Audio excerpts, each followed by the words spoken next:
Oui, parce qu'il y a c'était la période héroïque des premières greffes du cœur, avant la cytosporine, puis avec cytosporine. Bon. Mais non, je crois que vous ne posez aucune question. Simplement l'image de la greffe que j'avais quand on m'a annoncé qu'il fallait une greffe, c'était une image du terrible.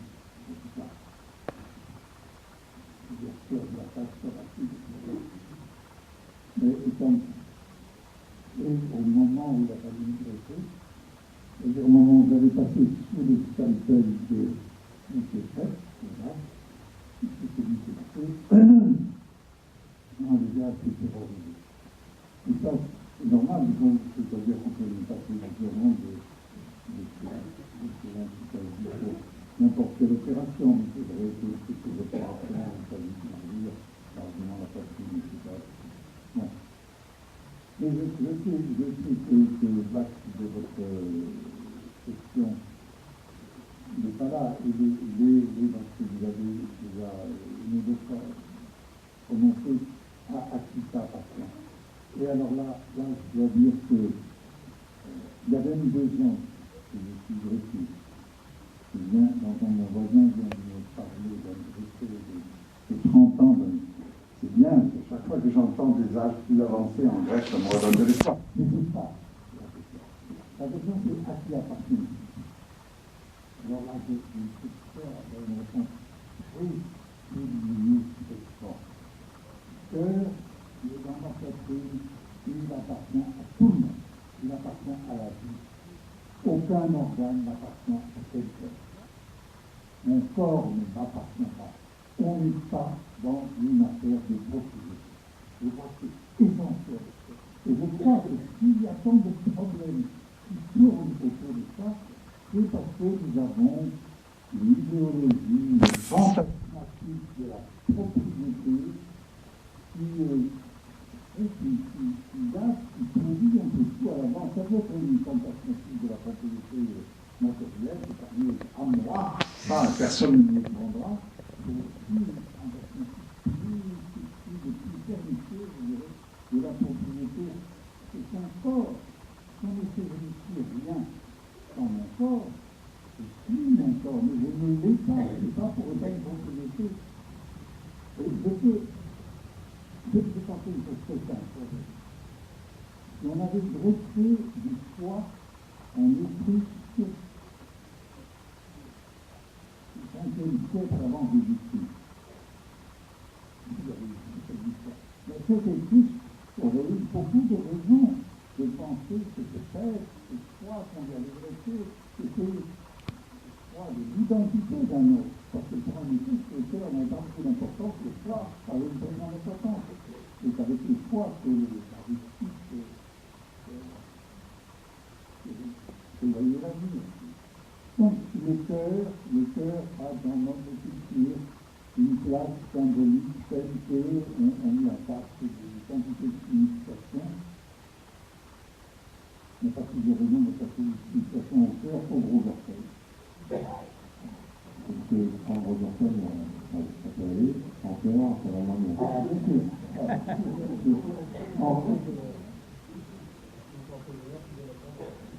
Absolument pas. Je ne pense pas au bonheur du matin. Je pense quand l'opinion publique ne pense pas y penser. Par exemple, l'an dernier, il y a eu un documentaire à la télévision sur la greffe du cœur. J'ai trouvé que ce documentaire, comme bien d'autres choses que j'ai vues à ce sujet, était un petit scandale. Parce que tout tournait autour de la personnalité du donneur, celle du receveur. Il y avait une jeune fille charmante à qui on disait « Pour vous, votre donneur, c'est qui ?» Elle répondait d'une voix suave « C'est mon ange gardien, il est là tous les jours. » Bon, moi, je veux bien qu'elle pense ça. Je veux dire, ça n'est absolument pas sa greffe du cœur qui fait que cette jeune fille pense son donneur comme son ange gardien. Si elle n'était pas greffée, elle penserait à un autre type d'ange gardien. Ouais. Mais un tout petit mot, parce que moi, je ne posais pas la question par hasard, je la posais silencieusement. Simplement, parce qu'on ne peut pas, si je un confrère, un médecin qui prend un petit 30 ans de cœur, et qui beaucoup de matin quand tu auras, je me suis approprié, alors pas approprié, approprié le cœur. Moi, quand j'ai fait mon cœur, je sens que le cœur, même si ce cœur est le mien, point final. Donc c'est un peu ambigu. Mais moi je suis. Non, c'est pas ambigu, non, c'est que lui il pense comme ça, moi je pense pas, moi je suis une ingratitude profonde et permanente. Au lendemain de ma greffe, peut-être le lendemain ou le surlendemain, j'ai demandé, peut-être à vous, je ne me rappelle plus, enfin un des médecins qui était autour de moi, alors que je savais très très bien tout le protocole qui entoure la greffe, j'ai demandé si je ne pouvais pas quand même faire parvenir un message à la famille du donneur. Quoi? On m'a répondu, vous n'y pensez pas, oubliez ça. D'ailleurs, avant, là je crois bien que c'est vous m'aviez raconté l'histoire de quelqu'un qui avait découvert qui était sa donneuse et qui allait déposer une fleur sur sa tombe tous les jours. Bon, ça faisait partie des mises en garde contre... Je conçois très bien que votre ami ait cette pensée, mais il ne l'a pas comme une pensée fantasmatique.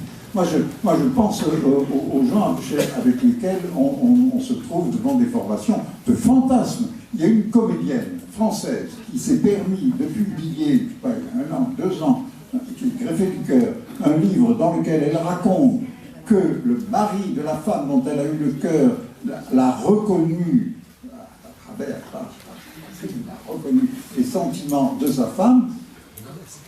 Ça leur est peut-être arrivé, tout le monde peut être borderline, il n'y a pas besoin d'être greffé pour ça, mais qu'on ne vienne pas nous raconter des histoires de ce genre en nous faisant croire que le cœur que j'ai dans la poitrine est porteur des affects, Mais très brièvement, le greffé de Marseille, le premier greffé du cœur, M. Vitria, a connu, parce qu'à l'époque, c'est comme pour la première greffe de visage, la famille, les greffes de main, les familles savent ce qui se passe. Les patients ont eu la même démarche, de dire est-ce que je peux entrer en contact et tout, et Vitria a fait l'idée. Et il se trouve que par hasard, la famille du donneur était une famille auvergnate, moi je viens un peu de son Auvergnat directement, et il venait passer ses vacances avec eux. Il avait installé avec eux un drôle de relation qui lui posait des tas d'interrogations.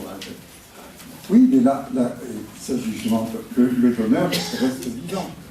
Et dans le cas du donneur vivant, quelquefois ça peut être quelqu'un... Pardon? C'est le donneur du cœur. J'ai cru que vous me disiez... Non, le donneur, M. Vitriard, une personne qui est origine d'Auvergnate, et il a développé des relations extrêmement étroites avec cette famille. Mais c'était le début.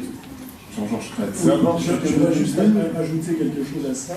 Alors, l'histoire des relations entre le greffé et le donneur pour le cœur, c'est quand même très compliqué, parce que imaginez-vous que pour un malade qui a été opéré, la date anniversaire de son opération, en général, il s'en souvient, et c'est l'occasion, pour quelle que soit l'opération, si c'est une grosse opération, il s'en souvient. Bien. Pour un greffé du cœur, c'est quoi la date anniversaire? C'est la Toussaint? Vous imaginez ça?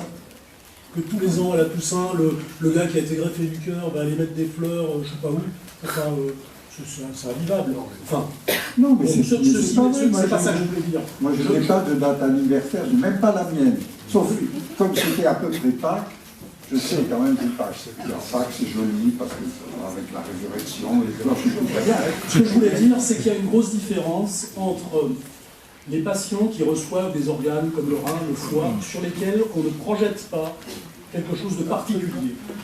Les greffés du cœur, et ça c'est de l'expérience vécue, peu ou prou, beaucoup de greffés du cœur, je ne dis pas tous, mais beaucoup de greffés du cœur, dans les semaines qui suivent la transplantation, ont quelques problèmes identitaires qui se manifestent de manière diverse, mais on connaît bien ça.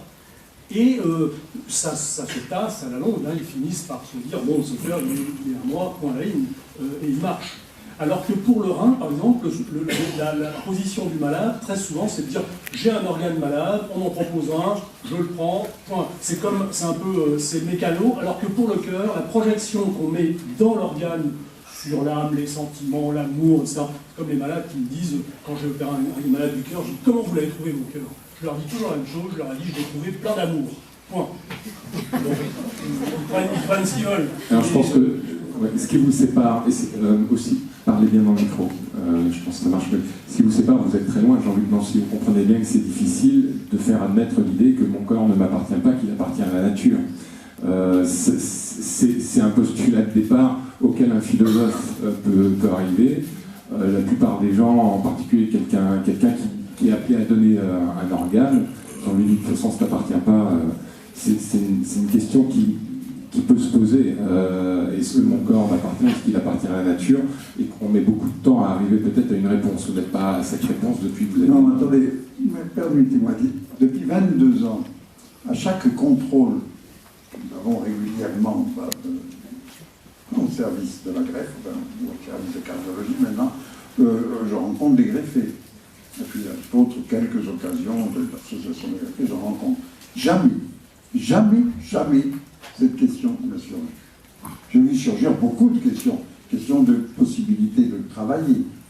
Toutes les questions qui sont liées à tout le devenir médical d'un greffé du cœur, qui peut être très lourd. Bon, moi j'en ai eu un d'ailleurs particulièrement lourd. J'ai chopé tout ce qu'on peut avoir jusqu'au lymphome des greffés, en passant par le zona, par le cytomégalovirus plusieurs fois, et ça dure toute la vie, c'est pas fini, on est toujours... alors là, on vit dans une sorte de réseau biochimique, mais bon, qui est très important, mais qui n'empêche pas de vivre. Non, pas du tout. Mais la question de l'identité, je veux bien croire ce que vous dites, que dans les premières semaines, ça se pose. Moi, je dis, ça s'est limité à une émotion d'un jour, je crois. Mais ce n'est pas, je vous assure, ce n'est pas du tout parce que je suis philosophe de métier. Parce que je ne suis pas du tout arrivé à une conclusion. Non, je ne crois pas. Non, je ne crois pas. Pour rebondir sur ce thème. Pardon, je pense à un greffé qui est de Strasbourg, qui est mort parce qu'il était bouché et on lui avait interdit de retourner dans la chambre froide. Il m'avait dit, un jour de contrôle, il m'avait dit, ça m'emmerde, parce que mon fils, il a repris l'affaire, mais quand même, c'est dur, quoi. Alors, vous savez, moi, de temps en temps, j'y vais dans la chambre froide. Quelques temps après, il en était mort. Bon.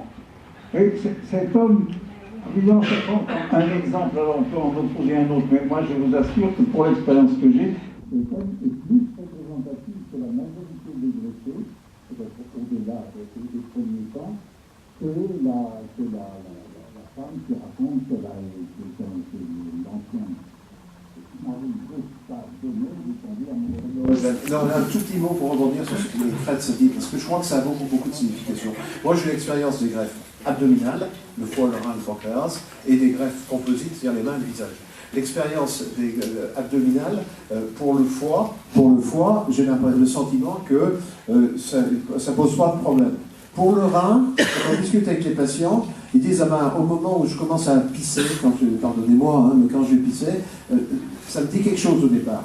Pour le diabétique qui a eu une greffe de pancréas, il dit j'ai plus d'insuline, mais il s'adapte très rapidement. Mais par contre, il y a un crescendo violent avec le cœur. Moi, je racontais mon copain qui dit je pense sans arrêt. Et puis, pour les greffes composites, non, la main est bien plus forte que le visage. Aussi bizarre que ça puisse paraître, mais on en parlera sans doute après. Ah oui, mais alors là, je crois que ça paraît absolument évident, parce que c'est la différence entre ce qui appartient au corps visible, exposé aux autres, apparent. Interne, externe. Alors là, ça, évidemment, je ne discute pas du tout. Je comprends que quelqu'un ait pu se trouver embarrassé par une main qui lui semblait étrangère. Il n'y a pas très longtemps, j'ai été amené à faire un dialogue qui a été publié ensuite avec M. Lantieri, qui fait des greffes de visage. Eh bien, je comprends très bien que quelqu'un qui ait greffé du visage, c'est un problème. On en parlera parce que peut-être moins que la main.